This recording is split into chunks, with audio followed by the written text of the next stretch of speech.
YouTube క్రియేటర్ల అందరికీ big alert. మీరు August 24 కంటే ముందే ఈ కొత్త అప్డేట్ కోసం తెలుసుకోకపోతే మీ వ్యూస్‌కి ఇంకా మీ ఇన్‌కమ్‌కి దెబ్బతినే అవకాశం ఉంది. వ్యూస్ లెక్కించే విధానంలో ఒక హిస్టారికల్ చేంజ్ తీసుకువచ్చింది యూట్యూబ్. ఇప్పటివరకు ఉన్న రూల్స్ వేరు, ఈ 24 తర్వాత వచ్చిన రూల్స్ వేరు. అసలు ఏంటి 24 తర్వాత అప్డేట్ అని అందరూ అనుకుంటున్నారు. మన లాంగ్ వీడియోస్‌కి వ్యూస్ పెరుగుతుంటాయా? లేదా తగ్గుతాయా? అనేది ఈ వీడియోలో నేను క్లియర్‌గా చెప్తాను. వీడియోని స్కిప్ చేయకుండా చివరి వరకు చూడండి. వెల్కమ్ టు ద రమ్నీ బాక్స్ అఫీషియల్. మన ఛానల్‌ని కొత్తగా ఎవరైతే చూస్తున్నారో లైక్ చేసి సబ్స్క్రైబ్ చేసుకోండి. అలానే ఈ వీడియోకి నేను 500 లైక్స్ అయితే వస్తాయనని అనుకుంటున్నాను. పాత పద్ధతిలో చూసుకుంటే ఇప్పటి వరకు లాంగ్ వీడియోలను ఎవరైతే ఒక పర్సన్ చూస్తున్నారో ఆ వీడియోని 30 సెకండ్ల పాటు చూస్తేనే యూట్యూబ్ ఒక వ్యూగా కౌంట్ చేసేది. కానీ ఈ 24 తర్వాత రూల్స్ మొత్తం మారిపోతున్నాయి. అంటే ఒక పర్సన్ మన లాంగ్ వీడియోని క్లిక్ చేసి స్టార్ట్ చేసిన వెంటనే అది వ్యూగా కౌంట్ చేయడం యూట్యూబ్ జరుగుతుంది.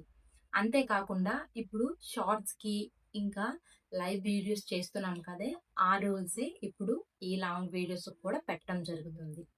చాలామంది క్రియేటర్లకు తమ కంటెంట్ ఎంతమందికి రీచ్ అవుతుంది, ఎంతమంది క్లిక్ చేస్తున్నారు అనే విషయాలలో క్లారిటీ లేదని యూట్యూబ్‌కు ఫీడ్‌బ్యాక్ ఇచ్చారు. అందుకే అన్ని వీడియోస్‌కి ఒకే ఫార్మాట్‌ను అప్లై చేస్తూ యూట్యూబ్ ఈ నిర్ణయం తీసుకుంది. ఇక్కడ లాభమా నష్టమా అని చూసుకుంటే లాభాలు ఉన్నాయి, నష్టాలు ఉన్నాయి. అదేవిధంగా లాభం ఏంటి అంటే మన థంబ్‌నెయిల్ కానీ టైటిల్ కానీ బాగుండి జనాలు మన వీడియోని క్లిక్ చేస్తే ఇన్స్టెంట్‌గా వ్యూస్ కౌంట్ అవుతాయి. అదే ఇక్కడ గమనించాల్సిన విషయం ఏంటంటే వ్యూస్ వచ్చినంత మాత్రాన ఆ వీడియోకి వాచ్ టైం వస్తుందని గ్యారంటీ లేదు. ఇక్కడ మీరే ఒక్కసారి అర్థం చేసుకోండి.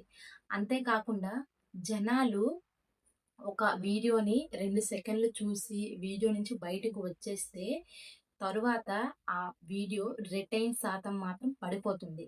యూట్యూబ్ ఆ వీడియోని అక్కడితో ఆపేస్తుంది. ఇంకా కొంతమందికి రికమెండ్ చెయ్యదు.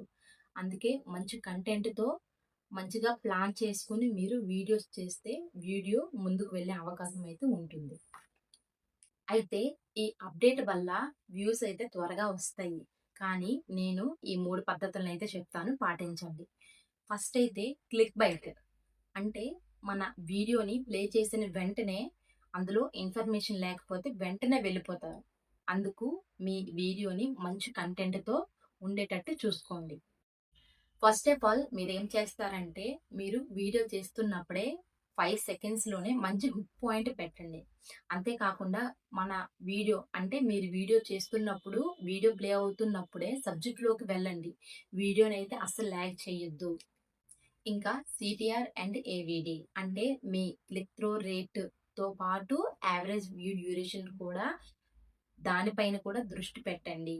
ఇప్పుడు మీ థంబ్‌నెయిల్ కానీ, టైటిల్ గానీ మంచి హుక్ పాయింట్ పెడితే ఇవి కూడా ఆటోమేటిక్‌గా మంచిగా రీచ్ అవుతాయి. ఈ కొత్త అప్డేట్ పట్ల మీ అభిప్రాయాన్ని కామెంట్‌లో తెలియజేయండి. ఇలాంటి లేటెస్ట్ క్రియేట్ అప్డేట్స్ కోసం మన ఛానల్‌ని సబ్స్క్రైబ్ చేసుకోండి. Thank you for watching.